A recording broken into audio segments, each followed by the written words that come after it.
Today I want to talk about imagination. There's a story in the Gospels of resurrected Jesus appearing to two of his followers as they're headed to a small town outside Jerusalem called Emmaus. And I think this story can help us understand how sometimes the limits of our imagination keep us from seeing Jesus, keep us from experiencing our own awakening to what he might be up to in the world. Two disciples were traveling to a village called Emmaus, about 7 miles from Jerusalem. They were talking to each other about everything that had happened. While they were discussing these things, Jesus himself arrived and joined them on their journey. They were prevented from recognizing him. He said to them, "What are you talking about as you walk along?" They stopped, their faces downcast. The one called Cleopas replied, "Are you the only visitor to Jerusalem who is unaware of the things that have taken place over the last few days?" He said to them, "What things?" They said to him, "The things about Jesus of Nazareth. Because of his powerful deeds and words, he was recognized by God and all the people as a prophet. But our chief of priests and our leaders handed him over to be sentenced to death. They crucified him. We had hoped he was the one who would redeem Israel." We had hoped he was the one who would redeem Israel. See, what they were expecting was Jesus to be an earthly leader, Jesus to be the kind of leader that they had witnessed before. See, they were expecting Jesus to make God's people the most powerful force in the world. See, they were expecting that those who had oppressed them and those who had oppressed them for a very long time to be humiliated and punished. They were expecting Jesus to sit on an earthly throne and to colonize the earth in his way of life. And of course they did. This was the only expression of power they had ever seen. See, this is why when the soldiers came to take Jesus away, Peter draws his sword and cuts off the ear of a soldier. But then Jesus places his hand on the soldier and heals the ear. This is why the disciples were always arguing about who would be the greatest when Jesus was in charge, right? But this is why Jesus then is found on his hands and knees washing their feet.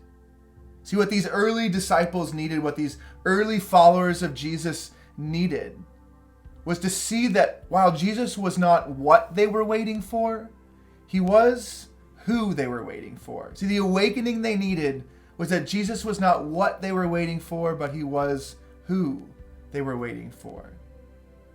As the story continues, these men go on to share with Jesus like what had transpired about his crucifixion and that he was gone and that they had left them. But what I find fascinating is Jesus's response.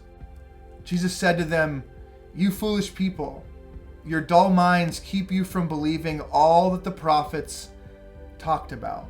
Wasn't it necessary for the Christ to suffer these things and then to enter his glory?" Then he interpreted for them the things written about himself in all the scriptures, starting with Moses and going through all the prophets. I think this is a really hard awakening for us. I think for many of us, Christianity was taught to us like it was some kind of escape, right? Like it was an escape hatch from suffering or an escape hatch from reality. It was an escape from pain. And I think what Jesus is leaning into is that Christianity doesn't offer a way out. Jesus is not our escape hatch from suffering or reality or pain. In fact, often what Jesus is an entrance to our suffering, an entrance to reality, an entrance to the pain, our own pain or the pain of this world. And then learning that he's also our companion through suffering and through reality and through pain. Jesus is teaching us how to be more human and all the while teaching us how to be more humane.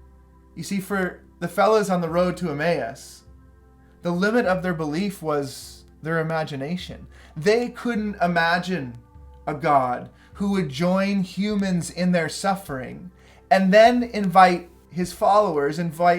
humans to join him in his. See, it's learning to be with Jesus and beginning to pay attention to how he is with you and how he is with others. Whoever the other is, your neighbor, your friend, your enemy. Yeah, I think it's why Jesus' last words to his disciples, like when this season of resurrected Jesus appearing to people ends, his very last words in the book of Acts are, you're going to be my witnesses in Jerusalem, right? That's their people. In Judea, their neighbors. In Samaria, their enemies.